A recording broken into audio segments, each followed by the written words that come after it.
Hi friends, आज शुरू करते हैं नॉट योर एनिमी के नेक्स्ट पार्ट। पिछले पार्ट में हमने सुना था ईबो और जान दोनों डिसाइड करते हैं कि वो दोनों एक साथ ही काम करेंगे। अब आगे की स्टोरी, वो दोनों मिलकर ये डिसाइड कर लेते हैं कि कल पशीजे से मिलने के लिए जाएंगे। अब जान अपने डेस्क के पास जाकर आज का काम सब चेक करने लगता है। इबिन भी आज का पूरा दिन का काम उसे बता देता है और ये भी बता देता है हापिंग एक महीने के लिए लीव पर है। जान तो ये बात सुनकर पूरी तरह शॉक हो जाता है और फिर कहता है हम लोग कुछ भी कर भी नहीं सकते क्योंकि हम लोगों के पास कोई एविडेंस नहीं है। उसी समय इबो जान को अपने ऑफिस रूम में बुलाता है। इबिन तो जान को देखकर एक स्निकी से स्माइल देता है।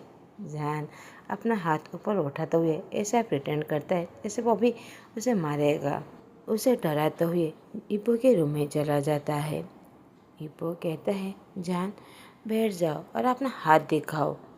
जान कहता है डोंट वरी, सब कुछ ठीक है, मैं घर जाकर हॉट पैक लगा दूंगा।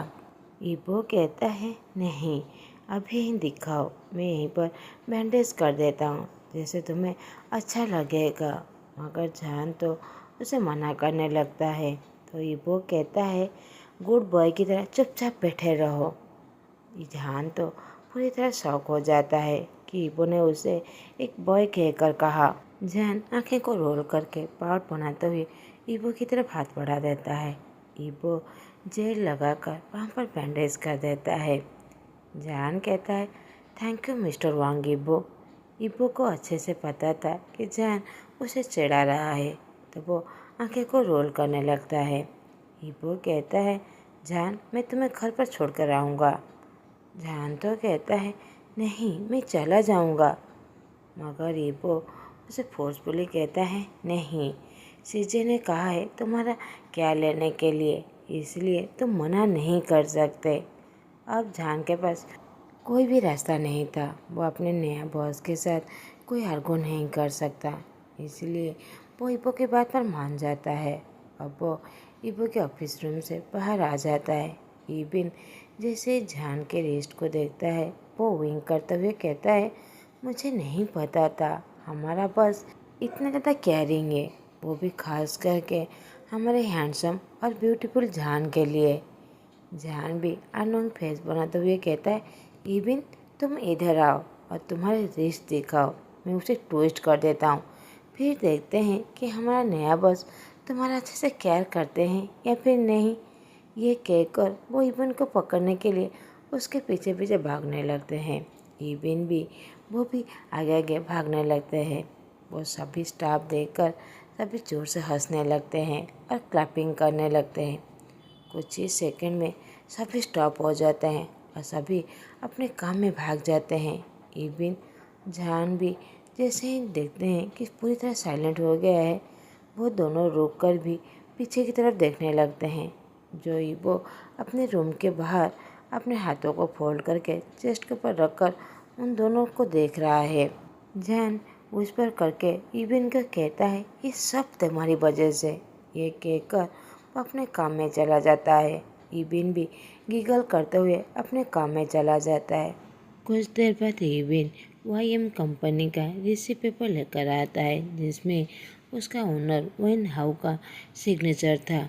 जान मन में कहता है ये पेपर के बारे में मैं इबो के साथ घर जाते वक्त डिस्कस कर लूँगा। अब जान को रियलाइज़ भी नहीं होता टाइम किस तरह बीत जाता है। जब उसके टेबल पर कोई टैप करता है तब उसे एहसास होता है। जब वो ऊपर की तरफ देखता है जो इबो था।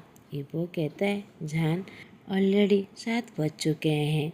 अब जान चारों तरफ देखने लगते हैं, वहाँ पर उन दोनों के अलावा कोई भी नहीं था। अब जान अपना सारा स्टॉप को पैक करके वहाँ से जाने लगता है। वो जाने से पहले पूरा ऑफिस चेक करता है जैसे सब चले गए ही या फिर नहीं, और सारा लाइट ऑफ करके वहाँ से चले जाता है। उसी समय किसी के चिल्लाने की आवाज़ आता है जो इबो की आवाज़ था। जान तो पूरी तरह पैनिक हो जाता है। वो मोबाइल के लाइट ऑन करके ईबो को ढूंढने लगता है। ईबो, तुम कहाँ पर हो? ईबो ट्रिपलिंग वॉइस में कहता है, वो मैं यहाँ पर हूँ। जैन डरते हुए कहता है, ईबो तुम कहीं पर इंजर हो गए हो? उसे लग रहा था कि ऑफिस में बहुत सारे डेस्क और चेयर है। ईबो भी इस कंपनी में नया है, उसे पता नहीं कहाँ पर क्या है, इसीलिए कहीं पर आ रहा होगा, नीचे गिर गया होगा। अब जैन धीरे धीरे चलते हुए ईबो को बुलाने लगता है। सडनली उसे पीछे से कोई टाइटली गले लगा लेता है। ईबो तो ट्रेवलिंग वॉइस में कहता है, जान जान यहाँ पर बहुत सारा अंधेरा है। ईबो तो पूरी तरह थरथरा रहा था। जान कहता है, ईबो क्या हुआ? जान उसकी तरफ देखना चाहता था, मगर ईबो तो एक कोयला बियर की तरह उसे पीछे से टाइटली गले लगाया था। ईबो कहता है, मुझे अंधेरा बिल्कुल भी पसंद नहीं है। जान ईबो को समझाने की कोशिश कर रहा था। जान कहता है, इट्स ओके, बस मुझे फॉलो अप करो, मैं यहीं पर हूँ। ईबो हूँ करके जान के पीछे पीछे जाने लगता है। जैसे ही ऑफिस के बाहर आते हैं, ईबो थोड़ा सा रिलीफ फील करता है और वो पीछे की तरफ जाने लगता है और अपोलॉजी करते हुए कहता है, आई एम सॉरी, मुझे अंधेरा बिल्कुल भी पसंद नहीं है। एक्चुअली में जहान को भी बहुत ज़्यादा स्ट्रेस फील हो रहा था। जो कुछ देर पहले ईबो उसके साथ इतना ज़्यादा क्लिंजी होने की कोशिश कर रहा था, अब जहान को पता चल जाता है ईबो को भी अंधेरा पसंद नहीं है, जो मेरिटल आर्ट्स में इतना ज़्यादा अच्छा है। किसी न किसी के लाइफ में कोई ना कोई वीक पॉइंट होता है, शायद ईबो का यही वीक पॉइंट है। तो जान ईबो को समझाते हुए कहता है, इट्स फाइन, मुझे भी कैरोट खाना बिल्कुल भी पसंद नहीं है।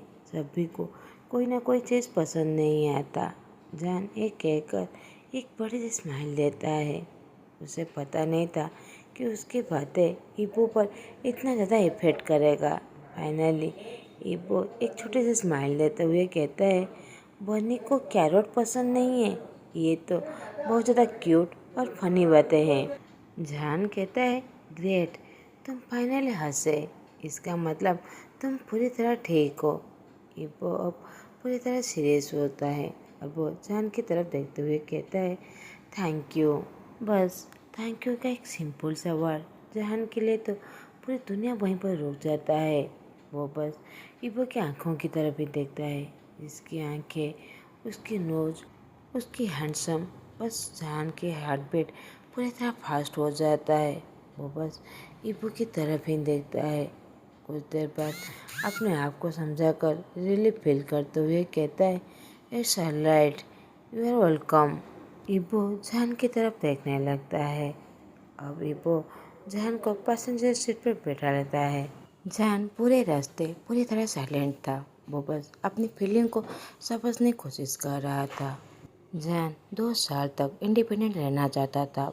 वो इस दुनिया को अपने नज़रिए से देखना चाहता था, खुद पैसा कमाना चाहता था और अपने आप को खुद प्रोटेक्ट करना चाहता था। वो हमेशा सभी के प्रोटेक्ट में रहा था, इसीलिए वही 2 साल तक खुद एक्सपीरियंस करना चाहता था।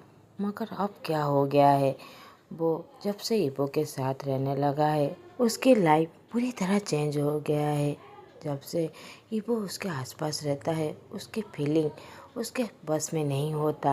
वो ईबो की तरफ देखने लगता है, उसकी बड़े स्मूथ हाथ को देखने लगता है। जान अपने मन में कहता है, ईबो का फेस कितना ज़्यादा स्मूथ और हैंडसम है। उसकी आईलैशेस मुझसे थोड़ा सा बड़ा है, मगर उसके फेस में पूरी तरह परफेक्ट है। जब मैं उसके आसपास रहता हूँ, मुझे बहुत ज़्यादा वार्म और कंफर्टेबल फील होता है। जब कुछ देर पहले उसने ऑफिस में मुझे टाइटली पकड़ा हुआ था, मुझे बहुत ज़्यादा अच्छा लगा था। फिर अपने आप से कहता है, वेट, शायद मैं वहाँ पर अकेला था, इसीलिए उसने मुझे पकड़ा था। उसके अलावा ऐसा कुछ भी नहीं है। मैं इतना ज़्यादा सेल्फिश कैसे हो सकता हूँ, उसकी वीकनेस को कैसे इस तरह सोच सकता हूँ। मुझे लगता है मेरा सर, मेरा दिल, मेरा सोल सभी अभी एक्सप्लोड हो जाएगा। मुझे घर जाकर एक फ्रेश शावर लेना चाहिए जिससे मुझे अच्छा लगेगा। मगर उसी समय उसके बेली से आवाज़ आने लगता है। इब्बो उसकी तरफ देखने लगता है। इब्बो कहता है, क्या तुम्हें भूख लगी है? जान कहता है, हाँ, मैं अपार्टमेंट में जाकर कुछ बनाकर खा लूँगा। उसी समय फिर से आवाज़ आने लगता है। जान को लगता है शायद उसकी आवाज़ है, मगर वो नोटिस करता है जो इबो के बेले से आ रहा था। इबो अब बहुत ज़्यादा अनकम्फर्टेबल फील करने लगता है। इबो साहिल कहता है, आई एम सॉरी, मुझे लगता है हम दोनों को भूख लगी है। हम दोनों तो भूल ही गए थे। जहान कहता है, अगर तुम ज़्यादा फौजी नहीं हो तो मैं तुम्हारे लिए कुछ बना सकता हूँ। इबो बिना हेजिटेट होते हुए कहता है, श्योर। अब वो दोनों कार पार्क करके जहान के अपार्टमेंट में चले जाते हैं। जहान के एक हाथ में उसके काम के सारे चीज़ था और दूसरे हाथ में दर्द होने के वजह से वो लॉक खोलने की कोशिश कर ही रहा था।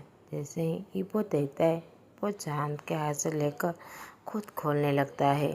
मगर जहान इबो के टच से तो उसकी पूरी बॉडी में पूरी तरह सेंसेशन फील होने लगता है। इमीडिएटली जहान रूम के अंदर जाकर सारे स्विच ऑन कर लेता है क्योंकि उसे पता था इबो को अंधेरे से डर लगता है। अब इबो अपार्टमेंट के अंदर आकर चारों तरफ देखने लगता है।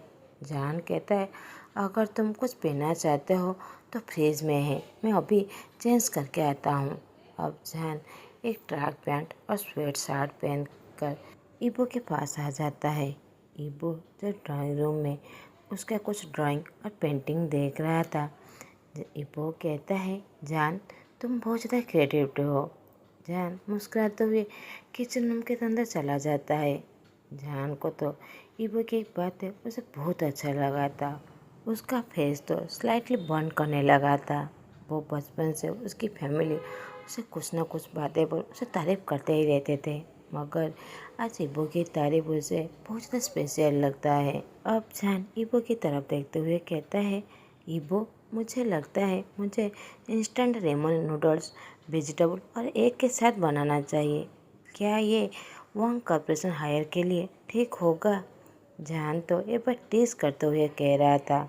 इबो अपना सारे लाते हुए कहता है, इट्स ओके, इसमें ज़्यादा सोचने की कोई ज़रूरत नहीं है क्योंकि मैं कुछ सालों तक कोरिया में रहता था और मुझे पता है इंस्टेंट मीन्स क्या है।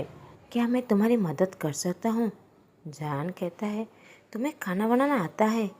इबो कुछ भी जवाब नहीं देता, वो बस अपना सर झुका लेता है। तो जान समझ जाता है कि इबो को कोई भी खाना बनाना नहीं आता। इबो कहता है, मगर मैं तुम्हारी हेल्प कर सकता हूँ, तुम्हारे हाथ में इंजर है। जान कहता है, ठीक है, तो फिर तुम वेजिटेबल कट कर दो। ये कहकर जान वो पानी गर्म करके नूडल्स बनाने लगता है। इब्बो तो सारे वेजिटेबल को जैसे कट कर रहा था जैसे वो कोई सर्जरी कर रहा है। इक्वल साइज मेजरमेंट करते हुए सारे वेजिटेबल कट कर रहा था।